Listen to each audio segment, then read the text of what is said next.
Welcome back to Mindcast, a podcast from the experts on children's mental health at Bradley Hospital. I'm Dr. Greg Fritz. And I'm Dr. Tanuja Gandhi, your co host. Today we are tackling an important issue addressing mental health in primary care settings.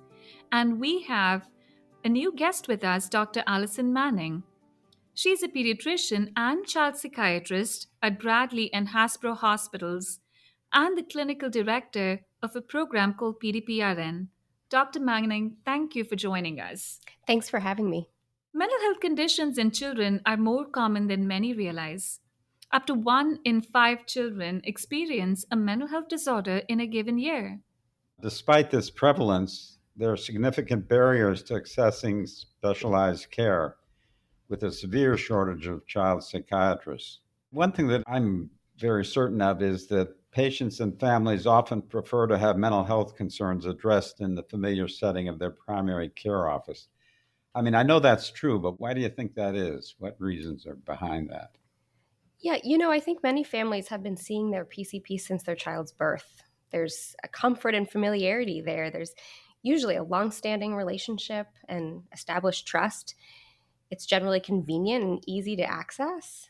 I think the biggest thing, though, is that there's far less stigma associated with seeking mental health care in a medical setting than in a specialized mental health care office.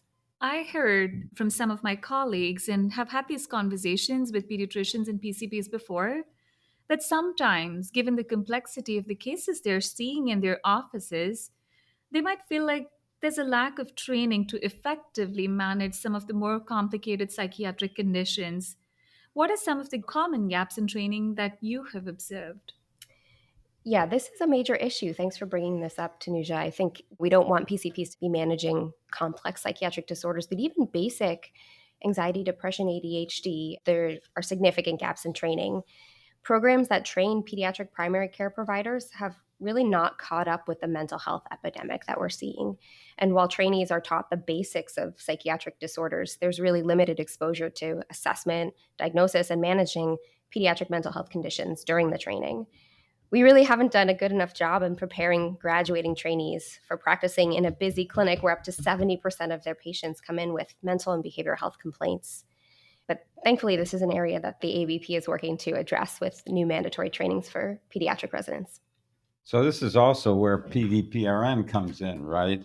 Will you tell us a little bit more about what PDPRN is and its main objectives, what you're really trying to get done with this? PDPRN stands for the Pediatric Psychiatry Resource Network. This is Rhode Island's child psychiatry access phone line, and this resource actually exists in almost all 50 states. It's part of a national network of child psychiatry access programs that's working to support pediatric primary care providers in managing children's mental health in primary care. So that's a main objective of our program, and also to educate PCPs on the management of pediatric mental health. So, one of the key resources PDPRN offers, to my understanding, is direct consultation with child psychiatrists, right? How does this work? Do they just call in and say, I might need help on a certain case, or do they call in when these cases are coming to their office? That's a great question. And it's a little bit of both. So PCPs can call for immediate consultation. They can also schedule a consult online at a time that's convenient for them. Not only is there direct telephone consultation with a child psychiatrist, but also direct access to our resource specialist who helps coordinate resources and referrals for patients and families that may need other levels of care or support. Through the call line, PCPs have access to in-person assessment as well for complex cases. So we'll see the child, do a full assessment, make recommendations, and hand those back to the PCP. In cases of severe complexity, we have a limited capacity for bridging patients to community providers. So seeing patients for a short period of time, getting them stable, and then passing them off to psychiatrists or psychotherapists in the community. And then we also offer group consultation for PCPs. This operates kind of like scheduled office hours for individual practices, typically on a monthly basis. It's quite a smorgasbord of opportunities. It is. And you also provide educational programming, right? Yes. Tell us a little more about that. Absolutely. This is my favorite part of our program. So educating PCPs is a large part of our program. We have a monthly seminar series focusing on specific mental health topics and how to address and treat them in primary care settings. The sessions are taught by local experts and facilitated by PDPRN faculty. We cover a range of topics from anxiety, depression, ADHD, trauma. Typically, we like to keep the group small, around 15 to 18 PCPs, to facilitate discussion, and usually our sessions are very highly rated. So, we've talked about PCPs and pediatricians, and most of our listeners may not be familiar with the different terminology we use in the medical world. Are PCPs the same as pediatricians, or is it different? We use the term PCP, which stands for primary care provider, to refer to pediatricians, family medicine doctors who may be providing care to pediatric patients, nurse practitioners or physician assistant providers as well, who may be providing primary care to pediatric patients.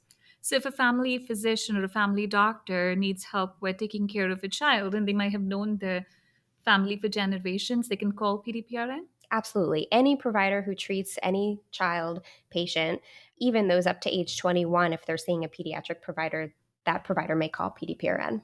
Moving on, I heard that there are a lot of success stories from PCPs and pediatricians who've actually used the PDPRN service. What feedback have you received? It's been wonderful to hear. Generally, PCPs report increased just comfort and confidence with managing these patients. And these are oftentimes very challenging patients and families who have a lot of struggles. There's typically a reduced need for immediate referral to the emergency department, which can be very helpful for many families. The vast majority of calls that we receive, PCPs continue to manage the patient. So these patients are able to continue to receive their care in the primary care setting. PCPs generally also provide feedback that our service not only helps them address the mental health needs of their patients, but is also a resource for the provider themselves in kind of getting validation that their experience with a challenging case is really hard. And there's not much that we would do differently as specialists. We often reassure them that what they're doing is exactly what they should be doing, and they feel very seen and validated by this. So we help them recognize that the limits of mental health work is very different than addressing physical ailments and something that they aren't taught in training. Also, I'm assuming that when things get a little out of hand or complicated and a doctor may not know what to do next, this helps with risk stratification and thinking about next steps. Absolutely. We can definitely help the PCP think about the best level of care, the best next step for their patient. We have other call lines in Rhode Island for patients in crisis. So PDPRN is not a crisis service necessarily, but we can help PCPs think through what the best next steps are for their patients and families. I know you've done a lot of evaluation on this, and that is somewhat what we're talking about. But it seems to me that the best examples of success and satisfaction is return usage. Do a fair percentage of the primary care docs come back and use the service with other patients after they've started? We do have a fair number of what we'd call high utilizers. Yeah. So, providers who we're familiar with who call frequently about different patients. And what we find is that, and this is true among other child psychiatry access programs across the country, is that providers are feeling more comfortable and confident managing straightforward, basic anxiety, depression, ADHD, and they're calling us for more complex cases, which tells us we're doing our job. I think that's very cool. So, what about from the patient and family perspective? Is there any sense that they directly experience benefits and appreciate it? I think patients and families are getting quicker access to mental health care, which is a big challenge in and of itself. So I think they appreciate faster responses, being able to avoid navigating a complex mental health system because they can remain in Mhm. primary care and Yeah. get treatment from a provider they trust and know. And I'm assuming in areas which do not have direct access to mental health resources, and there are some of those in Rhode Mhm. Island, being able to get the treatment you need from a doctor you're familiar with makes the access at least that much more easier. Absolutely.